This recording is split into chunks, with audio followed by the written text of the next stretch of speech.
بسم اللہ الرحمن الرحیم۔ سورہ النجم ترتیب کے اعتبار سے 53 نمبر کی سورہ ہے، مکہ میں نازل ہوئی، اس کی 62 آیات ہیں۔ سورہ کا آغاز اس سے ہوتا ہے کہ اللہ کے رسول بھٹکے ہیں نہ بہکے ہیں، بلکہ یہ قرآن جو تمہیں سنا رہے ہیں اللہ کی طرف سے وحی ہے، ان کی اپنی خواہش کا اس میں کوئی عمل دخل نہیں ہے۔ یہ سورہ نبوت کے 5ویں سال نازل ہوئی، تب تک رسول اللہ کو مشرکین مکہ نے کسی اجتماع میں کلام اللہ سنانے نہیں دیا تھا۔ جب بھی آپ کہیں سنانا چاہتے تو وہ اس میں شور و غل کرتے اور آپ کی آواز لوگوں تک نہ پہنچنے دیتے۔ جب یہ سورہ نازل ہوئی تو آپ نے ایک اجتماع میں اس کو پڑھ کر سنایا، اور بڑے بڑے سردار بیٹھے تھے، کسی کو شور و غل کرنے کا حوصلہ نہ ہوا۔ آخر میں آپ نے سجدہ کیا تو اس کلام کی ہیبت اس قدر تھی کہ ایک آدھ کو چھوڑ کر سب نے سجدہ کیا۔ جب یہ بات پھیلی کہ سب نے اطمینان سے سنا اور سجدہ کیا تو لوگوں نے یہ بات مشہور کر دی کہ کیا حضور رسول اللہ صلی اللہ علیہ وسلم کی دعوت کو یہ سب لوگ مان گئے ہیں؟ تو تب انہیں احساس ہوا کہ ہم سے تو بڑی غلطی ہو گئی۔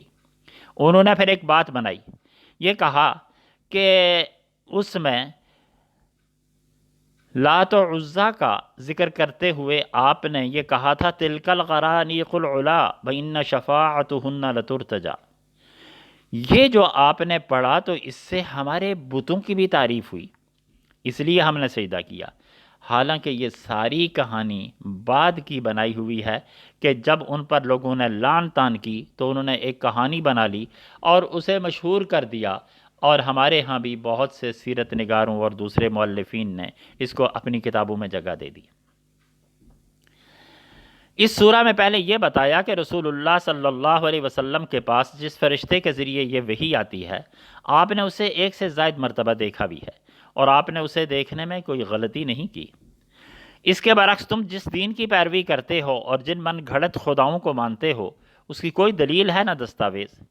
یہ تم نے دیویاں فرض کر رکھی ہیں اور فرشتوں کو بھی اللہ کی بیٹیاں بتاتے ہو۔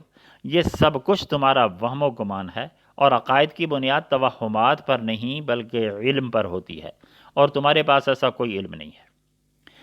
اس کے بعد یہ بتایا کہ اس ساری کائنات کی مالک و مختار تنہا اللہ کی ذات ہے، کوئی اس کی بادشاہی اور حاکمیت میں شریک نہیں۔ وہ ہر ایک کے عمل کو جانتا ہے۔ اگر کوئی شخص بڑے گناہوں سے بچتا ہے تو وہ چھوٹے چھوٹے گناہ معاف کر دیتا ہے، لیکن اس کے سامنے کبھی اپنی پاک دامنی بیان نہ کرو، اسے پتہ ہے کون کیسا ہے۔